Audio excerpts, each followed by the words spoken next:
Shalom, damai sejahtera untuk kita sekalian. Mari kita membaca dan merenungkan akan firman Tuhan. Kita awali dengan doa. Bapa yang baik, terima kasih Tuhan untuk hari ini. Saat kami akan merenungkan lagi firman-Mu, memohon kuasa Roh Kudus menuntun kami. Di dalam nama Yesus Kristus kami sudah berdoa. Amin. Judul renungan malam ini, di daerah seberang. Ayat renungan diambil dari kitab Kisah Para Rasul 16 ayat 9. Firman Tuhan berkata, pada malam harinya tampaklah oleh Paulus suatu penglihatan. Ada seorang Makedonia berdiri di situ dan berseru kepadanya, katanya, menyeberanglah kemari dan tolonglah kami. Waktunya telah tiba agar Injil diberitakan di seberang perbatasan Asia Kecil, sekarang Turki modern. Panggilan Makedonia itu penting sekali, tidak mungkin ditangguhkan, dan kelompok Paulus termasuk Silas, Timotius, dan Lukas segera menanggapi. Pemberhentian mereka yang pertama adalah Filipi. Pada hari Sabat mereka pergi ke tepi sungai, di mana sekelompok wanita mengadakan pertemuan doa. Di sana mereka bertemu Lydia, seorang wanita pedagang yang menyembah Allah. Ia segera merespon pada pekabaran Paulus dan meminta Paulus untuk membaptiskan dia beserta kaum keluarganya. Di Filipi mereka juga bertemu dengan seorang budak perempuan yang meramalkan masa depan dengan bantuan setan. Ia mengikuti Paulus dan teman-temannya sambil menyerukan mereka itu hamba-hamba Allah yang Maha Tinggi.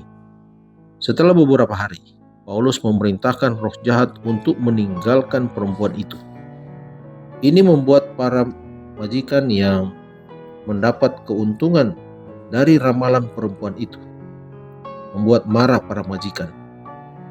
Dalam waktu singkat, Paulus dan Silas berada di penjara dengan penjagaan ketat. Namun Allah tidak melupakan para hambanya. Sebuah gempa bumi membuka pintu penjara.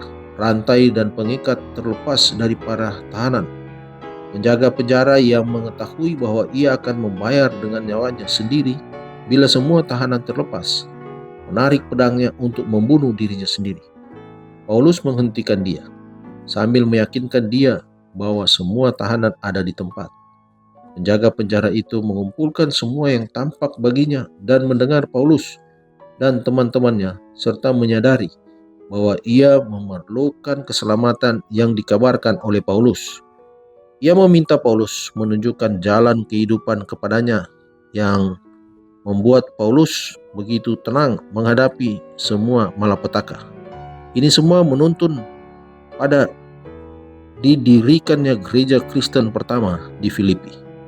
Pokok pikiran. Pekerjaan Paulus di Filipi berhasil dengan didirikannya sebuah gereja yang anggota-anggotanya tetap bertambah.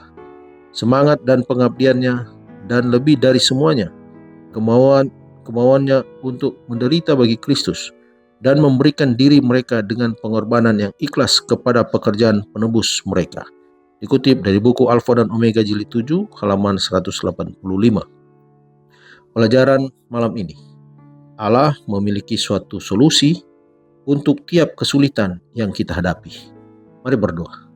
Bapa kami di surga, kami berterima kasih Tuhan untuk perlindungan-Mu pada kami. Di saat kami membaca dan merenungkan firman-Mu, boleh memberikan kekuatan bagi kami. Peristiwa Paulus dan teman-temannya yang dipenjara. Tetapi kuasa Roh Kudus Tuhan selalu bersama dengan mereka, melindungi mereka. Dan ini boleh memberikan kekuatan kami untuk terus menjalankan tanggung jawab kami, menyampaikan kabar keselamatan. Karena hanya di dalam Tuhan ada solusi. Terima kasih Tuhan, menyertai istirahat malam kami. Di dalam nama Yesus Kristus kami sudah berdoa. Amin. Selamat malam, selamat beristirahat. Tuhan Yesus memberkati.